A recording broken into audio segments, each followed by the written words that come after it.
Hello बच्चों, क्या हाल चाल, कैसे हैं आप लोग? अच्छे हैं तो अच्छे रहिए, स्वस्थ रहिए, पढ़ते रहिए। तो आइए स्टार्ट करते हैं। आज का हमारा सब्जेक्ट है कॉस्ट अकाउंटिंग।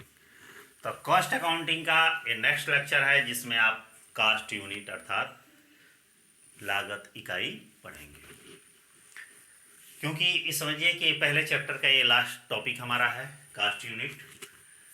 तो जल्दी से आप लोग कॉपी और कलम निकालिए, लिखना पढ़ना स्टार्ट करिए।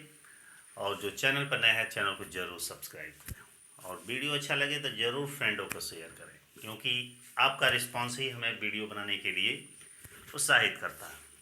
तो आइए स्टार्ट करते हैं कास्ट यूनिट। ध्यान दीजिएगा, लागत लेखांकन में लागत इकाई अर्थात कास्ट यूनिट मतलब किसी वस्तु की हम इकाई, पैमाना, लागत कैसे ज्ञात करते हैं कि एक वस्तु पर कितना खर्च लगा।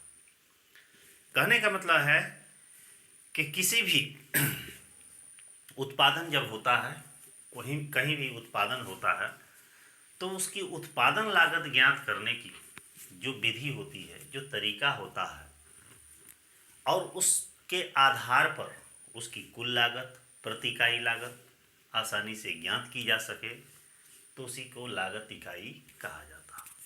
लागत इकाई एक तरह से उस वस्तु की पर यूनिट ज्ञात करने की कास्ट होती है।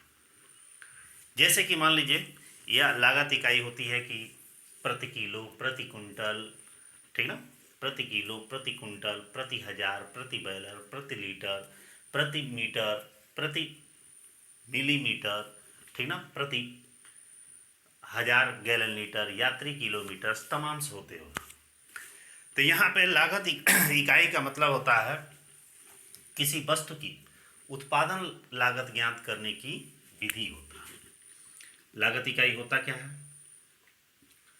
किसी भी वस्तु या सेवा की उत्पादन लागत जब ज्ञात किया जाता है, यह उत्पादन लागत चाहे वह कुल लागत के आधार पर हो या प्रति इकाई लागत के आधार पर हो। प्रति इकाई लागत के आधार पर ज्ञात किया जाता है तो उसे क्या कहा जाता है? लागत इकाई कहा जाता है। एग्जाम्पल के तौर पर लेते हैं, हमने 10 मोबाइल खरीदा और 10 मोबाइल का दाम 50,000, या 10 मोबाइल हमने बनाया, 10 किताब हमने बनाया, 10 कॉपियाँ बनाई, कोई भी चीज़ मान के चलिए मोबाइलें बनाया, मोबाइल बनाने वाली कोई कंपनी है और उसने 10 मोबाइल बनाया। 10 मोबाइल की कीमत आई 5,000 रुपया। हमें ज्ञात करना पड़ा कि एक मोबाइल की कीमत क्या होगी, तो वही कहलाएगी लागत इकाई। लागत इकाई को अलग अलग व्यवसायों में अलग अलग तरीके से प्रयोग किया जाता है। लागत इकाई को हर एक व्यवसाय में, हर एक कार्य क्षेत्र में अलग अलग तरीकों से प्रयोग किया जाता है। जैसे आइए एग्जाम्पल के तौर पर हम जानते हैं कि कोई भी व्यवसाय है, कोई भी व्यवसाय है या उद्योग है, इन व्यवसायों में कौन कौन सी लागत इकाई प्रयोग की जाती है, एक तरफ लिखते हैं हम लागत इकाई। आइए हम व्यवसायों के कुछ नाम लिखते हैं जहाँ पे उनकी लागत इकाई क्या हो सकती है। जैसे मान लीजिए कोई आटा मिल कंपनी है। क्या है? आटा मिल कंपनी। अब सोचिए कि जहाँ आटा मिल कंपनी होगी तो वहाँ क्या काम होता होगा? आटा को तौलना, हमको खरीदना है या और व्यापारियों को खरीदना है, तो आटा वो तौलाएगा। तो आटे का पैमाना क्या होगा? आटे का पैमाना क्या होगा? किलोग्राम होगा। किलोग्राम होगा तो उसको किस आधार पर तौलेगी? प्रति किलोग्राम। प्रति किलोग्राम। या ऐसे भी हो सकता है प्रति कुंटल भी हो सकता है, क्योंकि यदि बड़े पैमाने पर हम खरीद रहे हैं तो प्रति कुंटल भी हो सकता है। ठीक इसी तरह कोई चीनी बनाने वाली कंपनी है, चीनी मिल है। चीनी मिल में जो शुगर प्लांट होता है उसमें शुगर का जब प्रोडक्शन होता है बहुत बड़ी पैमाने पर होता है, तो वहाँ से क्या होलसेलर सब ले जाते हैं। वो होलसेलर किस आधार पर, उनके पैमाने का क्या तरीका है, चीनी कैसे उनको दी जाती है, कुंटल के 1 किलो 2 किलो थोड़े ले जाएंगे वो, 1 किलो 2 किलो तो हम ले जाते हैं। तो इनका है प्रति कुंटल के आधार पर इनका लागत इकाई क्या है, प्रति कुंटल, क्योंकि उसका जो रेट निर्धारित किया जाता है 1 कुंटल का दाम इतना, 2 कुंटल का दाम इतना, मैंने हर 1 कुंटल का रेट, चाहे जितना वो कुंटल लेगा। फुटकर व्यापार में ऐसा होता है कि प्रति किलो के आधार पर बेचा जाता है। अब मान लीजिए कि कोयला उद्योग है, क्या है, कोयला उद्योग है, जहाँ भी माइंस वगैरह हैं, कोयला का उत्पादन किया जाता है। यहाँ पे कोयला जब निकलता है ज़मीन से तो उसको किस आधार पर तौला जाता है, मापा जाता है, उसका रेट कैसे निर्धारित किया जाता है, तो वह प्रति टन के आधार पर निर्धारित किया जाता है। ठीक है। ठीक इसी तरह मान लीजिए कि देखे होंगे आपके गांव या क्षेत्र जवार ओवर जो भी है कस्बे में ईंट के भट्ठे होते हैं, अर्थात कौन सा उद्योग, ईंट उद्योग। ईंट उद्योग में जो ईंटें होती हैं, जो ईंट मालिक जो है अपना ईंट का प्रोडक्शन करता है, ईंट बनाता है, तो जब वो बेचता है तो किस आधार पे, एक ईंटा के आधार पे थोड़े बेचेगा, वो प्रति 1000 ईंटों का रेट बताएगा कि 1000 ईंटों का दाम 5000 रुपया है, 6000 रुपया है, 8000 रुपया है। अब अगले को जितना 1000 ईंटा ले जाना है तो पर 1000 ईंटा के आधार पर उसको मल्टीपल कर दीजिएगा, जितना होगा जाएगा। वही हमारे क्या कहलाएगी, लागत इकाई कहलाएगी, प्रति 1000। ठीक इसी तरह अन्य कोई और उद्योग बताइए। मान लीजिए यातायात कंपनी है कोई, क्या है, यातायात कंपनी। यातायात कंपनी समझ रहे हैं, यातायात कंपनी का मतलब है जो ट्रांसपोर्टेशन का काम करता है, जैसे बिजली, गैस, या मान लीजिए रेल, बस, ट्रक, ये सब चलते हैं। होटल्स हैं जो सेवा प्रदान करती है। तो जो यातायात कंपनियां हैं, ठीक ना, यहाँ पे प्रति यात्री किलोमीटर, जैसे देखते होंगे कि बस का सफ़र हम करते हैं तो जो किराया लिया जाता है किस आधार पर लिया जाता है, एक पैसेंजर है, 1 किलोमीटर का किराया कितना है, 1 रुपया है, 10 किलोमीटर जाएगा तो 10 रुपया, 100 किलोमीटर जाएगा 100 रुपया।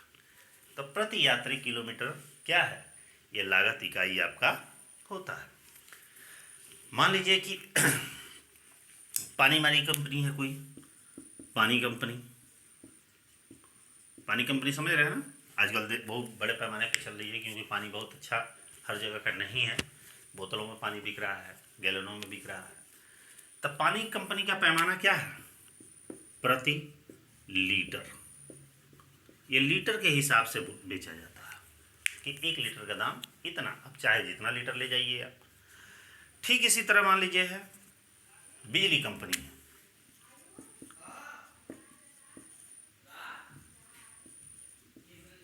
बिजली मान लीजिए कंपनी है, सबके घरों में बिजली होगी।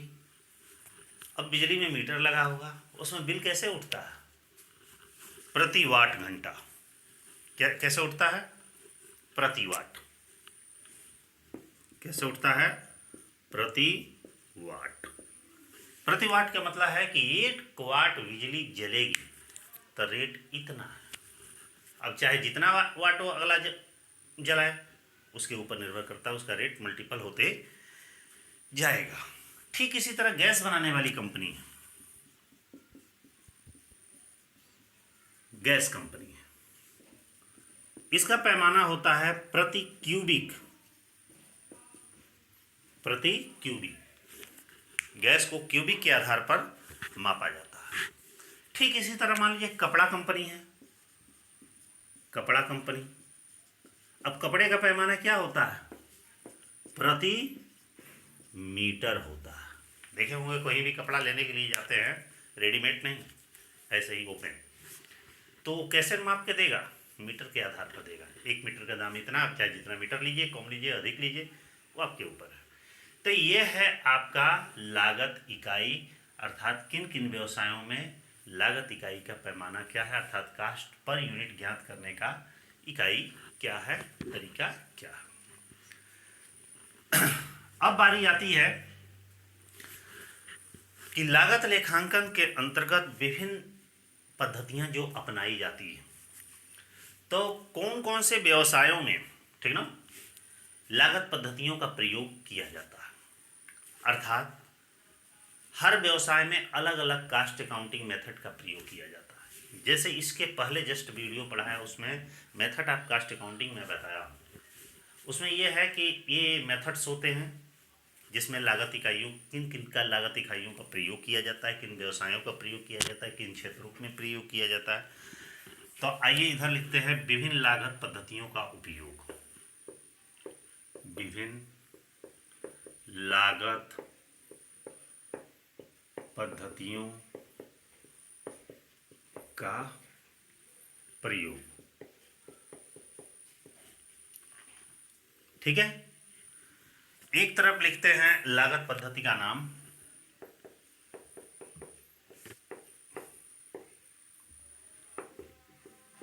लागत पद्धति का नाम, और दूसरे तरफ लिखते हैं उद्योग और व्यवसाय का नाम।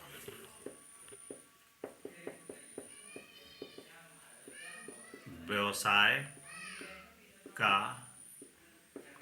नाम। देखते होंगे जहां एमसीक्यू क्वेश्चन पूछता है वहां पे इसको जानना काफी जरूरी है, क्योंकि एमसीक्यू क्वेश्चन में अधिकांशतः पूछ देता है कि एक चीनी मिल कंपनी में की लागत इकाई क्या होती है। 4 ऑप्शन दिए रहेंगे, आपको मालूम होना चाहिए कि प्रति कुंटल के आधार पर चीनी का माप की जाती है। तो सबसे पहले चलते हैं इकाई लागत पद्धति। सबसे पहली मेथड है इकाई लागत पद्धति। इकाई लागत पद्धति में, इकाई लागत पद्धति का प्रयोग किस क्षेत्र में किया जाता है, किस व्यवसाय में किया जाता है। तो आपको मैं बता दूं कि जितने भी कपड़ा है और क्या है, कागज है, चमड़े हैं, सीमेंट के कारखाने हैं, इनमें इकाई लागत पद्धति का प्रयोग किया जाता है। किसमें किया जाता है? कपड़ा उद्योग, कपड़ा, कागज,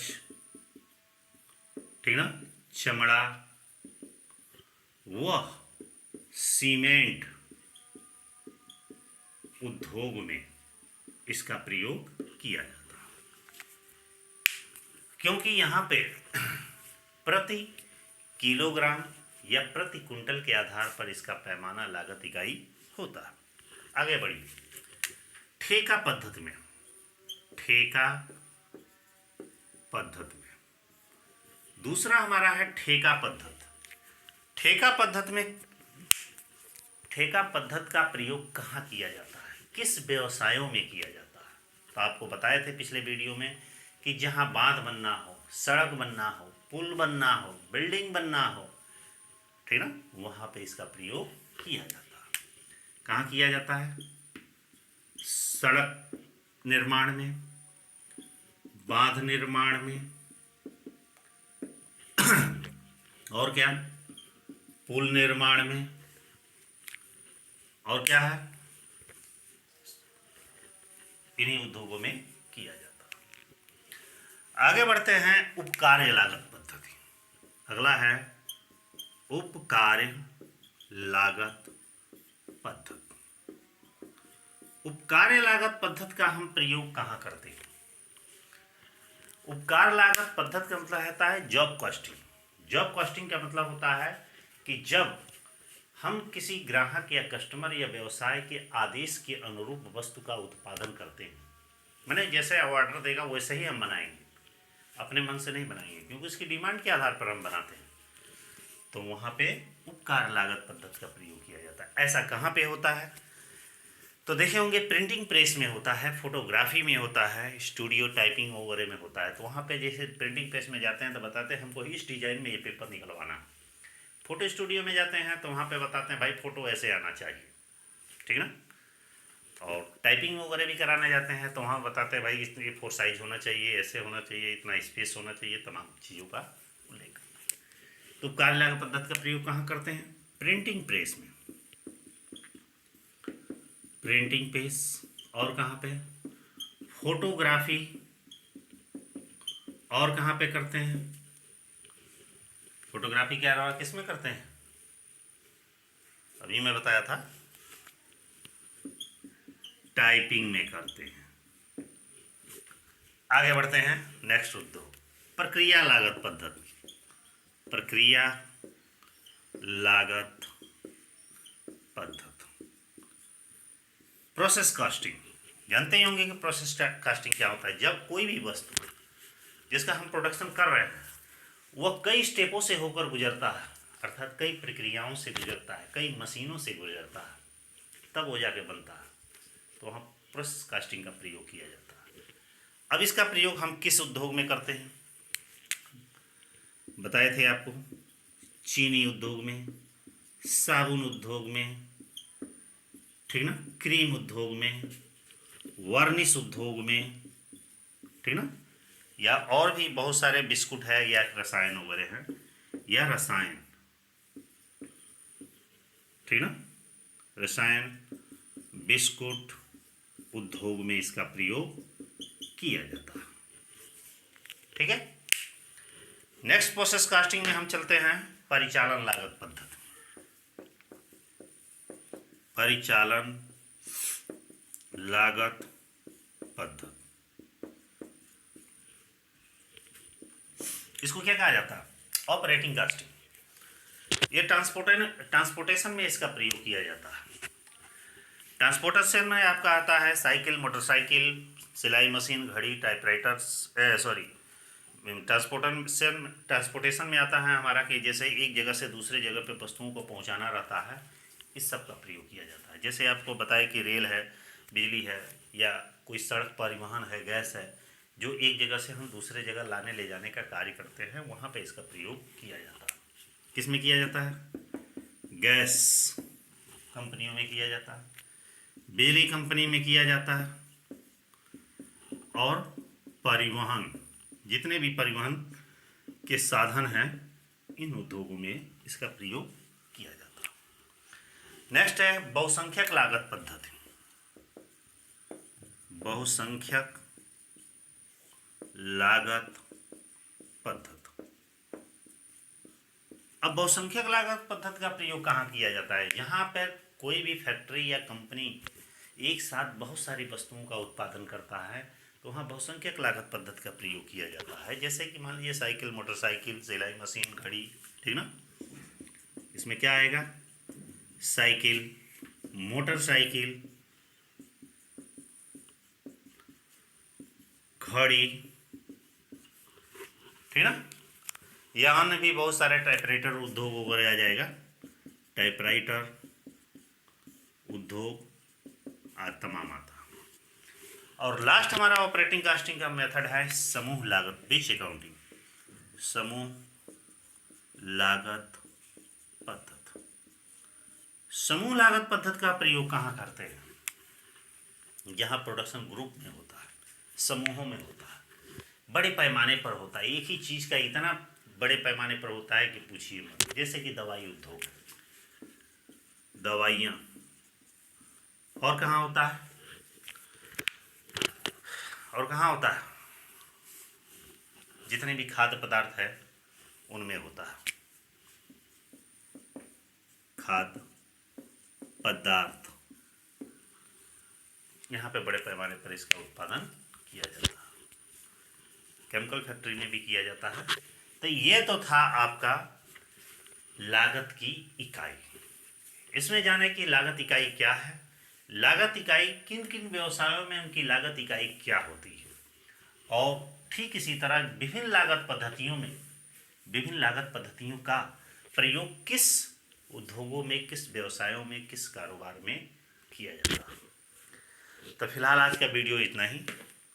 अगले वीडियो में आप पढ़ेंगे कि लागत के कौन कौन से तत्व हैं। तैयार रहिएगा पढ़ने के लिए। तो ठीक है, फिर नेक्स्ट वीडियो में हम नेक्स्ट डे मिलते हैं। लेकिन वीडियो बाबू अपने फ्रेंडों में कम से कम 2-3 फ्रेंडों को जरूर शेयर करें, ताकि आपका रिस्पांस ही हमें वीडियो बनाने के लिए प्रेरित करेगा। ठीक है, फिर मिलते हैं कल, तब तक के लिए बाय।